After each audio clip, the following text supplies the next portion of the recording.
Hey everyone, this is David. Welcome back behind the velvet rope. Let's just get right into it today because we are joined by the one, the only Lilliana Vazquez. What an introduction. The one and only. I feel like I should be on WWE or something. I mean, well, I really should have said author, style expert, Emmy-winning TV host. Aw, I can go mom. podcaster. Yes, my most important and I think one of my proudest titles I've had so far in my career. Welcome to the game. Thank you. I'm going to have to learn all the ins and outs, tips and tricks from you because this is very new for me. I mean, I've been working on it a long time, but we just went live like 6 weeks ago. I know. So it's a great new podcast, Becoming an Icon. How did this podcast come about? Tell me everything. I'll tell you everything. So Becoming an Icon is really following the journeys of today's biggest Latinx stars. So when I say the name J-Lo, Shakira, Lin-Manuel Miranda, what do they all have in common? They changed the game when it came to music, and they did it on their own terms. And we're following their story. So the ups, the downs, the highs, the lows. We call it chisme in Espanol, which means the gossip. It's a little bit of chisme peppered in. And I always say that the podcast is a little bit like Behind the Music. That used to be on VH1 for all of your very young listeners that maybe were not born in the 90s or the 80s, They're like, right? what are you talking They're like, about? what's behind the music? I say it's a lot of behind the music production style, but peppered in with a lot more sass and opinion, thanks to my amazing co-host, Joseph Carrillo, who also happens to be one of my closest friends in the world. So the two of us, I think, bring our personalities. I bring, 10 years as an entertainment journalist. He brings a ton of celebrity access. He's a celebrity makeup artist. And we really share our memories about the music, which is the best way to connect to music. It's all about the memories and the nostalgia. And it's a really interesting version of a podcast. A lot of podcasts are interview-based, like this one, right? Yes. But ours is really rooted in a lot of storytelling with a lot of sass. It is. I listen. Well, I mean, way to start. You start with Bad Bunny. Like you're starting with a bang. I mean, we had to. And I'm so happy that we did. But now I'm wishing we did another Bad Bunny episode because we just saw photos of Bad Bunny on a horse with Kendall Jenner. And I thought, why do we not re-release another episode or re-release an old episode? Hopefully people will go back and find it because he is literally the moment. I say that about people that just have the pulse of what's happening. Bad Bunny is the moment right now. He's now invaded the Kardashians. I know. Well, when I saw he started with Bad Bunny, I'm like, yes, I listened and we talked about great music. It was, a great deep dive in music and everything. But I'm like, what do you think of this? I mean, Kris Jenner, first of all, we are on location in studio in West Hollywood. I mean, Kris Jenner, she runs this town, girl. She runs this town. I mean, Rihanna does, but Kris Jenner runs like the town that you and I participate in. Yes. When it comes to entertainment and headlines, no one is a more masterful craftsman than Kris Jenner. Now, the Bad Bunny purist fan, like Boricua in me, does not want to believe this because how could our island boy, like our golden boy, want to go ride horses with Kendall in Malibu? Like, it just doesn't make sense. And, I've spoken to Bad Bunny on a red carpet, and his English has gotten so much better in the last 2 or 3 years. But what are they talking about? What do they have in common? Like, he is so purely Boricua and has so much sabor, like flavor.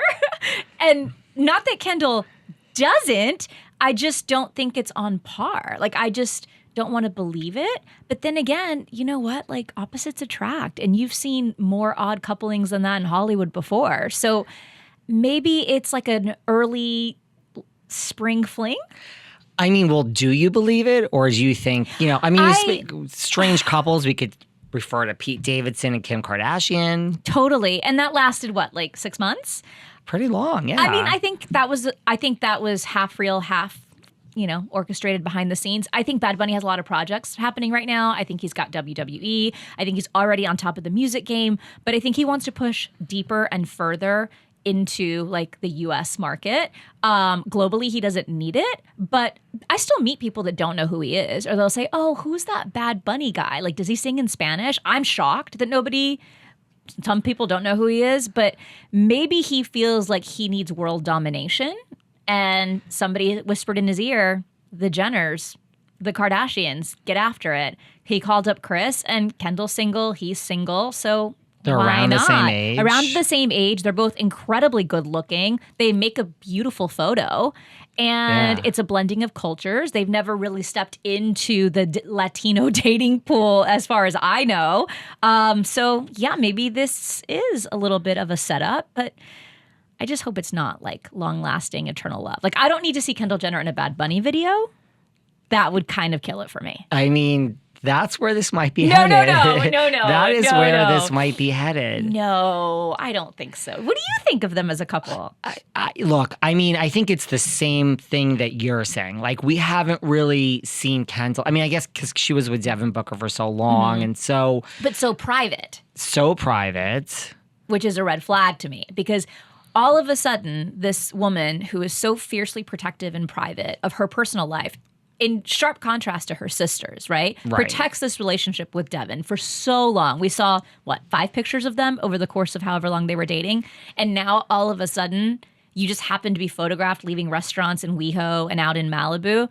That, to me, was the biggest red flag, is that her signaling to the world, I'm on a date with him, take pictures. Whereas for years, we never got like any photos of them, really.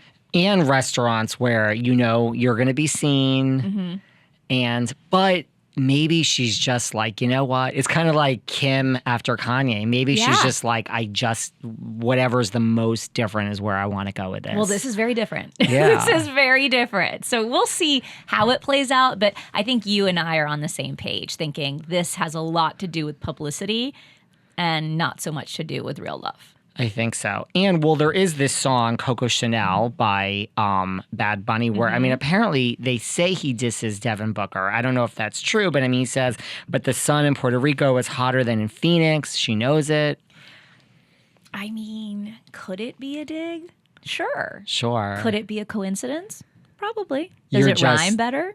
Maybe. You just don't want to see him on horses. I just don't really want to believe it. I just don't want to see them making a bad telenovela opening, riding horses in slow motion. Like, I'm not here for it. And I'm okay with that. It's okay. That's kind of how a lot of my friends feel about this one.